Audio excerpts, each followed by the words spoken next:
یہی طالب علم، یہی دین سیکھنے کے لیے نکلنے والا انسان جو گھر سے نکلا تھا قرآن کا درس سننے کے لیے یا فہم دین کے لیے یا کسی بھی نیکی کے پروگرام کے لیے نکلا تھا، تو اس پر پہاڑوں جتنے گناہ اس کے ہمراہ موجود تھے۔ حضرت عمر رضی اللہ تعالیٰ عنہ کہتے ہیں حقیقی کورس وہ ہے کہ سن کے واپس آیا ہے تو بدن پہ ایک گناہ بھی موجود نہیں ہے۔ علم دین اتنا بڑا کفارہ ہے، دین کی تعلیم اتنا بڑا، اس سے نور ملتا ہے۔ دین کی تعلیم کے لیے قدم اٹھانا اتنا بڑا جہاد ہے، اتنی بڑی بندگی ہے، اتنا بڑا وظیفہ ہے، اس سے کتنا فائدہ ہوا۔ فرمایا کہ واپس آ رہا ہے اور اس صورت میں آ رہا ہے کہ اس پر کسی طرح کا کوئی گناہ موجود نہیں، اس واسطے کہ اس نے دین کی بات سیکھی، دین کا پیغام سیکھا اور دین کے لیے وہ متحرک ہوا اور دین کی خاطر اس نے اپنا وقت جو ہے وہ پیش کیا۔ سید عالم نور مجسم شفیع معظم صلی اللہ علیہ وسلم کا خطبہ سنو، جس دین کے لیے آج اسلام بس اسلام کا ہم نعرہ لگا رہے ہیں، اس نعرے کی بیس میں کون سی حقیقت ہے، کس چیز نے مجبور کیا کہ یہ صدائیں آفاق تک ہم پہنچائیں۔ آؤ میرے آقا صلی اللہ علیہ وسلم کا یہ فرمان ہے، یہ دین دین زندہ، یہ شریعت شریعت تابندہ آپ کی آنکھیں دیکھ رہی تھیں اور قیامت تک کے سینے سامنے تھے، قیامت تک کے راہ حق میں چلنے والے کارواں بھی سامنے تھے، قیامت تک کی دین کی تعلیم کی پنیری بھی سامنے تھی اور قیامت تک کے لگے ہوئے گلستان بھی سامنے تھے۔ کیا مقام ہے نگاہ نبوت کی علوم غیب کا۔ ہمارے آقا صلی اللہ علیہ وسلم ارشاد فرماتے ہیں لا یزال اللہ یغرس فی ھذا الدین غرسا یستعملہم فی طاعتہ، فرمایا ہمیشہ قیامت تک کے لیے رب ذوالجلال میرے دین کی پنیری بوتا ہی رہے گا۔ لا یزال اللہ یغرس دین، جو دین میں لے کے آیا، جس کا نعرہ میں نے فاران کی چوٹیوں پہ لگایا، جس کا پیغام میں مکہ شریف سے آفاق سے لے کے چلا اور دشمنیوں نے منہ کھول لیے، جس کی خاطر میں نے طائف کے بازار میں پتھر برداشت کیے اور بدر حنین کے مارکوں میں جس دین کو لے کے میں نکلا ہوں، میرے سامنے میرے دین کا مستقبل ہے۔ میں قیامت کی دہلیز تک اپنے دین کا پھیلا ہوا منظر دیکھ رہا ہوں۔ مجھے میرے رب کی توحید پر جو پورا یقین ہے اور خالق کائنات کی عطاؤں پر جو پورا اعتقاد اور ایمان ہے، میرے نبی علیہ السلام نے صرف ایک کل کی خبر نہیں دی، کروڑوں کل کی خبر دے دی ہے۔ لا یزال اللہ یغرس فی ھذا الدین، میرا رب ہمیشہ ہر صدی، ہر سال، ہر مہینے، ہر دن کے اندر، ہر گھنٹے کے اندر میرے دین کی پنیری کاشت کرتا رہے گا۔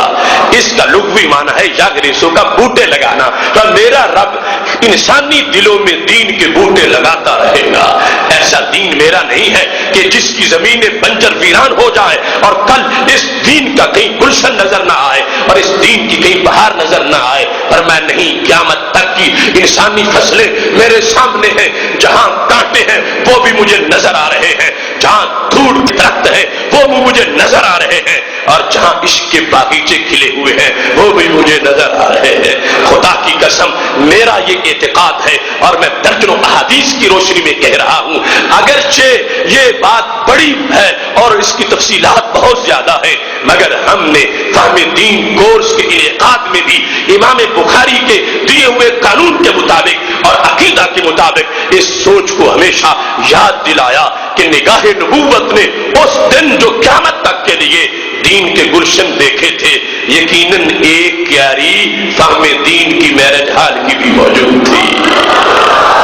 لا یزال اللہ، وہ بڑے کورس مجتہدین کے، فقہاء کے، علماء کے، مفسرین کے، وہ درس نظامی کے 11 سال، وہ تو لکھت و نور کا جہاں ہے، مگر عوامی پلیٹ فارم کے لحاظ سے لوگوں کو کتابوں کے پیٹ سے علم نکال کے سامنے پیش کرنا اور وہ بحث کی حکمتیں ان کو فلور پہ لا کر بیان کر دینا، سید عالم نور مجسم شفیع معظم صلی اللہ علیہ وسلم دیکھ رہے تھے۔ فرمایا ہمیشہ ایسا ہوتا رہے گا، میرا رب میری امت کی زمین میں بوٹے لگاتا رہے گا، بوٹے لگتے رہیں گے، بوٹے پھلتے رہیں گے، پھولتے رہیں گے، ان کی خوشبو آتی رہے گی۔ ارے دیکھو اس سرزمین میں کتنے کتنے جلیل القدر اور کتنے کتنے عظیم علماء گزرے، انہوں نے اپنے حصے کا کام کیا، ایک دنیا سے اٹھا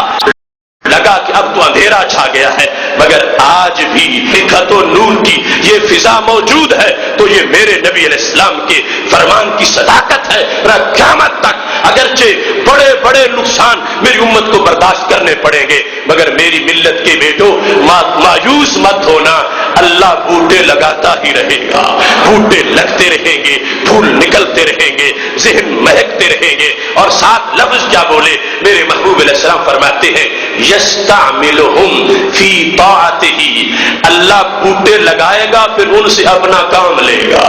یستعملہم، انہیں استعمال کرے گا، ان سے کام لے گا۔ تو خالق کائنات جل جلالہ کے فضل پر امید رکھتے ہوئے ہمارے آقا صلی اللہ علیہ وسلم نے جو خبر دی تھی وہ خبر سچی ہے، اس خبر کی صداقت موجود ہے۔ آج بھی یہ منظر ہے، ہم نہ ہوں گے انشاءاللہ پھر بھی یہ منظر موجود ہوگا، پھر بھی نکت رہے گی، پھر بھی نور بٹے گا، پھر بھی اجالا پہنچے گا۔ اس میں ہمارا کمال نہیں، کمال استاد کا ہے۔ چمک جس سے پاتے ہیں سب پانے والے، میرا دل بھی چمکا دے چمکانے والے، وہ ماہ مدینہ، وہ چاند مطلع فجر حق کے ان کی تجلیاں ہیں، وہ تو پتھروں پہ پڑے تو پتھروں کو چاند بنا دے۔ تو انسان تو پھر انسان ہوتے ہیں، ان کی ذریت، ان کی نسل پاک، ان کی سادات کی اولاد کا فیض تو اپنی جگہ رہا۔ وہ ایسا نور ہے، ایسی چمک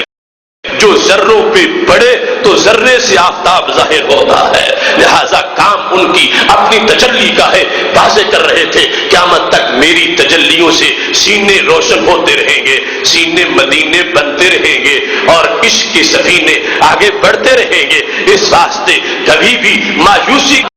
مت کرنا، کبھی بھی مایوسی کی انگڑائی مت لینا، کبھی بھی مایوسی کے لحاف اوڑھ کے مت سونا۔ یہ جن کا دین ہے وہ سب کچھ جانتے ہیں۔ رب ذوالجلال اپنے دین کی حفاظت کرنے والا ہے، اور خالق کائنات نے رسول اللہ صلی اللہ علیہ وسلم کو جو چمک عطا فرمائی ہے، اس چمک سے انشاءاللہ آگے چمک نکلتی رہے گی۔ کون ہے ایسی ہمت اور کون ہو سکتا ہے ایسا اندھیرا جو ہمارے نبی علیہ السلام کے چہرے کے نور کا مقابلہ کر سکے؟ لہذا مت گھبرانا نام نہاد روشن خیالی سے، مت گھبرانا بد عقیدگی کے اندھیروں سے، مت گھبرانا اس دنیا میں جو اندھیروں کے سوداگر ہیں ان کی حرکتوں سے، مت گھبرانا فتنہ پروروں سے، دھماکوں اور خود کش حملہ کاروں سے، مت گھبرانا نام نہاد روشن خیال مفکرین سے۔ یہ میرے نبی علیہ السلام کی ایک تجلی کی بیمار نہیں، ایک تجلی ادھر سے آتی ہے، سینے ستھرے ہوتے ہیں، فتنے مٹ جاتے ہیں،